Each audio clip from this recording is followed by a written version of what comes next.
জামাই একদল করে, শ্বশুর একদল করে, বাপ একদল করে, বেটা একদল করে, ছোট ভাই একদল, বড় ভাই আরেক দল। এরকম কত পরিবার নেবেন?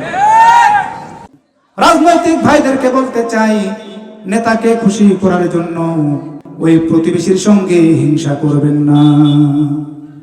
আজকে যদি আপনার মৃত্যু হয়ে যায়, আপনার জীবনের শেষ গোসলটা করাবে আপনার প্রতিবেশী, অথচ আপনার বিরোধী দলের কর্মী বলে তার বিরুদ্ধে আপনি মিথ্যা অপবাদ দেন, সুযোগ পেলে আঘাত করেন, সুযোগ পেলে তার হক নষ্ট করেন। মন্ত্রী সাহেব কল করেছে আপনাকে, আপনার গ্রামে কারা কারা আপনার বিরোধী দল তাদের লিস্ট করুন, মামলা দিন, মিথ্যা সাক্ষী দিন, তাদেরকে প্রতিহত করুন। নির্বাচনে জেতার জন্য নির্দোষ মানুষকে শুধুমাত্র আমার দলের বিরোধী হওয়ার কারণে করুন।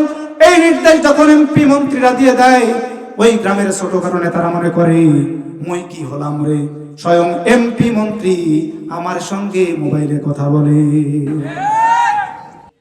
একটাবার চিন্তা করে দেখেন, আপনার যে প্রতিবেশীর হক নষ্ট করছেন, এই প্রতিবেশী আপনার জানাজার জন্য শরীক হবে, দোয়া করবে, আপনার কবর খনন করবে, আপনার খাটিয়া কাঁধে নেবে আপনার এই প্রতিবেশী। বাংলাদেশের মানুষ কত বোকা দেখেন, যখন মসজিদে সলাতে দাঁড়ান, সেই মসজিদের ইমাম সাহেব যে দলেরই হোক না কেন, মুসল্লিরা যারা থাকে, শত শত মুসল্লি, সব দলের নেতা এবং কর্মী সমর্থক থাকে, ঠিক না ব্যাটি? কেউ কি বলে এই তুই আমার বিরোধী দল, এই মসজিদ থেকে বের হয়ে যা? বলে না। আবার যখন কোন প্রতিবেশী মারা যায়, কবরস্থানে যখন দাফন কাফন করার জন্য নিয়ে যাওয়া হয়, কোন নেতা নেত্রী, কোন কর্মী সমর্থক কিন্তু বলে না ওই মায়াতকে দাফন করা যাবে না এই গোরস্থানে, কারণ সে আমার বিরোধী দল। বলে কি? আবার যখন গ্রামে বিয়ের আয়োজন হয়, আমার বিরোধী দলের নেতা নেত্রী আমার মেয়ের বিয়ে, আমার ছেলের বিয়ে দাওয়াত করেছি, এসে একসঙ্গে দাওয়াত খাই, তখনও কোনো মারামারি নাই, ঠিক না ভাই? ঠিক। তখনও কোনো মারামারি নাই, হানাহানি নাই, খুনাখুনি নাই। অথচ এই নেতা যখন মঞ্চে ওঠে, ওর মাথায় যে কিসে কামড় দেয়, শুধু বলে মারো, ধরো, মামলা করো, হত্যা। জামাই একদল করে, শ্বশুর একদল করে, বাপ একদল করে, বেটা একদল করে, ছোট ভাই একদল, বড় ভাই আরেক দল। এরকম কত পরিবার নেবেন? তখন তোমরা মারামারি করো না, মঞ্চে উঠলেই বলো মারো, ধরো, কাটো। ভালো করে বুঝো, এই সমস্ত ভণ্ড নেতাদের পাল্লায় পড়ে নিরীহ মানুষের উপর হামলা করো না, ঠকে যাবে, বিপদ হবে 5 বছর পরে।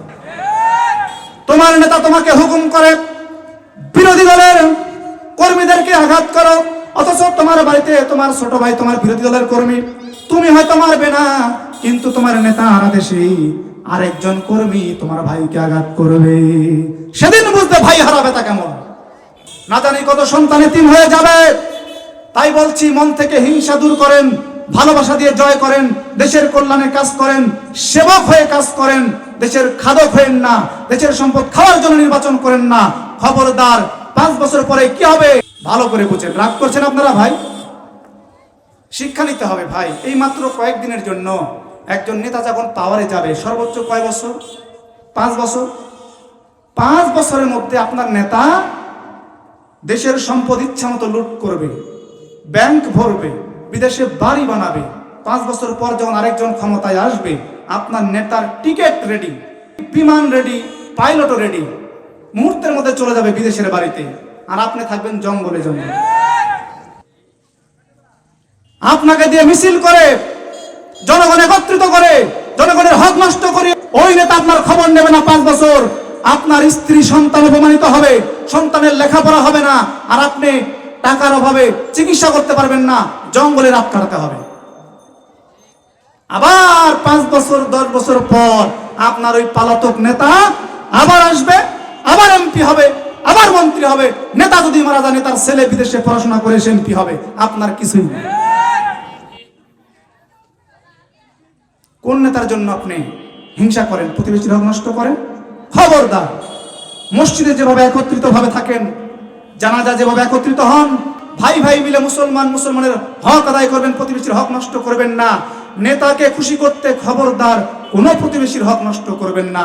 আপনি মারা গেলে ওই নেতা এসে আপনার লাশ ধৌত করাবে না, গোসল করাবে না, আপনার প্রতিবেশী আসবে, নেতা বড়জোর একজন প্রতিনিধিকে পাঠাবে জানাজায়, আপনার একটা ছবি উঠাবে, ফেসবুকে একটা পোস্ট করবে, শোক বার্তা জানিয়ে দিবে, এটাই শেষ।